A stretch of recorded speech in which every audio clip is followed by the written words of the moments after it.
quel est, pour toi qui adresse les questions de désinformation principalement, quelles sont pour toi les techniques utilisées souvent pour les désinformations des campagnes? Est-ce que c'est voilà, quels sont les outils et les techniques qui sont souvent mises en œuvre dans la désinformation en Afrique de façon générale?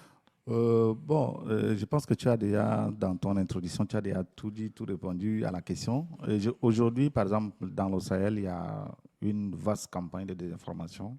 Euh, le Sahel, aujourd'hui, qui est une région très, très riche, qui est vaste, mais aujourd'hui, qui fait face à beaucoup de défis. Et parmi ces défis, il y a la migration, il y a la pauvreté aussi, et il y a les conflits armés. Mais aussi, le Sahel est devenu également un théâtre de guerre de puissance aussi. Et parmi ces puissances, notamment, tu as évoqué la France, la Russie, même les États-Unis aussi, qui sont dans cette partie de l'Afrique. Et aujourd'hui, prenons par exemple le cas du Sahel et notamment le Mali, par exemple, où il y a tellement de fausses informations qui circulent dans la blogosphère au Mali, mais c'est incroyable.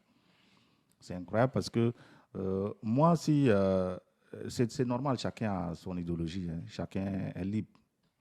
Mais les faux discours qu'on veut faire avaler à la jeunesse africaine, je pense que c'est ça qui est dommage. J'ai toujours l'habitude de dire que moi, je ne nie pas l'histoire.